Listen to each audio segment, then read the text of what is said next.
Good morning. It's Tuesday, April 19th. Whether you've been with us from the start or this is your first top story, we're so glad you've joined us today.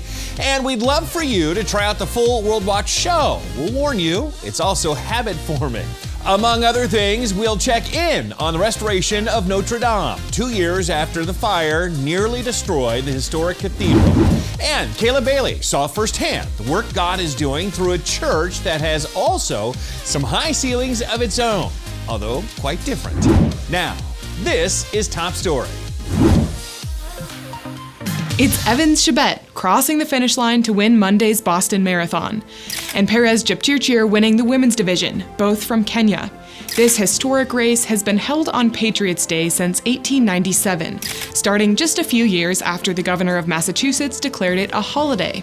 Celebrations this weekend included a reenactment of the Battle of Lexington and Concord. Wait, the race was yesterday, the reenactment over the weekend? But it was today, 247 years ago, that British and American soldiers exchanged fire at the Battle of Lexington and Concord. General Thomas Gage had been ordered to put down the rebellious colonists, so he sent 700 soldiers to seize military supplies held by the Americans. But Paul Revere had arranged for the colonists to be warned.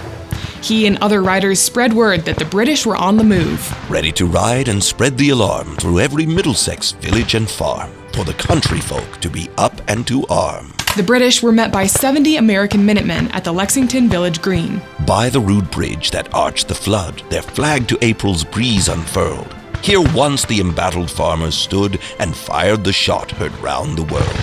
By the time the Redcoats reached the North Bridge at Concord, 300 or 400 colonists had joined the fight, and they peppered the British with bullets as they made their way back to Boston. By the end of that day, the colonists were singing some version of this, a song the British had once used to mock them. Yankee Doodle went to town a-riding on a pony, stuck a feather in his cap and called it macaroni. And that was the beginning of a famous war that led to the beginning of a great nation. Come to think of it, that does take more than one day to celebrate. Make sure to check out the full-sided worldwatch.news. You can try out the show free for a month. Well, thanks for watching, everybody. I'm the Big Bash. Remember, whatever the news, the purpose of the Lord will stand.